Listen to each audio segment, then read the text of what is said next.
یو کس انتهایی غوسناک دی نو د هغه د غوسې د کنټرول کولو دپاره نمبر 1 یو ماشوم د ذهن نه انتهایی نالایقه او کمزوری دی نو د هغه د ذهن د تیزولو دپاره نمبر 2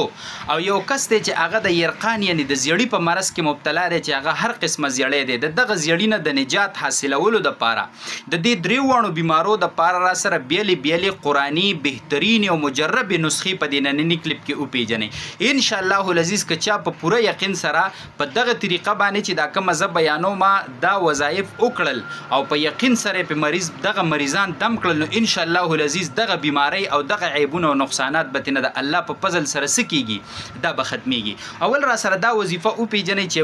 ښځه وایي زما خاوند انتهایی غوسناک دی یو پلار انتهایی غوسناک دی بچي وایي چې ډېر زیات غوسه کیږي او یا یو بچی دی چې مور او پلار وایي دله ډېره زیاته غوسه ورځي او غوسناک دی نو د ده دا غوسه سړول او دا په اخلاقو بدلولو دپاره بهترینه قرآني نسخه د ځان سره دا یاده کوي چې لاړ به شي د 4مې سپارې سورت آل عمران ته کم آیات ته بلاړ شي 144 نمبر آیات ته بلاړ شي 134 نمبر آیات والکاظمین الغیظ والعافین عن الناس والله يحب المحسنین دا آیت به په چینو باندې یعنی په خوږه باندې په چینو باندې 101 کرت اوې او په هغې باندې به شف کې او 100 ورځو پورې 21 ورځو پورې به دا چینی په دغه کس باندې اوس کې که په اوبو کې پسکې که په شربت کې پسکې که داسې پې خوري 121 ورځو پورې چې دغه چینی چې په کوم باندې 101 پېرې تا د قرآن دغه آیات ویلی دی نو انشاءالله د ده د غصه به سړه شي دا به ختمه شي دا به کمه شي او دا به په اخلاقو باندې بدله شي یوه خو جي دا وظیفه شوله دویمه د ماشوم د ذهن د تیزولو دپاره چې یو ماشوم انتهایی کن ذهن او نالایق او کمزوری دی خبره ورته نه یادېږي ذهن یې کار نه کوي او دغه شان سبق ورته نه یادېږي په سکول او په سبق کې نالایقه دی نو د هغه د ذهن د تیزولو دپاره قرآني بهترینه نسخه د ځان سره دا په ذهن کې راولئ چې د 5مې سپارې سورت نساء ته به لاړ شي 5مه سپاره به راواړئ سورت نساء به راواړئ او آیت نمبر 130 ته به لاړ شي 123 وعلمک ما لم تکن تعلم وکان فضل الله علیک عظیما دې آیت ته به لاړ شي دا به 121 پېرې په اوبو باندې څه کې دا به دم کې ټیک شوله شف به کې چې کله دا وظایف ته پوره کې که نه نو داسې شف به وکړي یا به کف وکړي او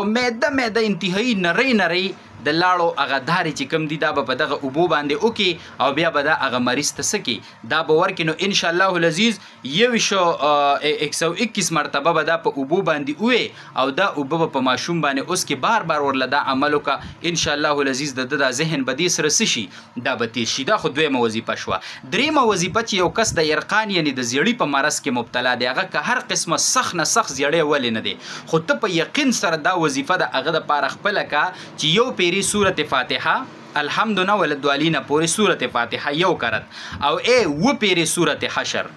و پیرې دا سورت حشر او به یو پیره سورت قریش دا به چې کم دی نو په اوبو باندې دم کې او دا به په دغه مریض باندې اوس کې تر هغې پورې پسکا چې تر څو پورې دته شفا نه ده راغلې انشاءالله العزیز دغه زیړی به دته نقصان نه ورکوي نقصان ده به نه جوړېږي او د دې د برکته به دغه مریض د زیړي څومره سخت زیړی ولې نه دی دا به الله جل شانه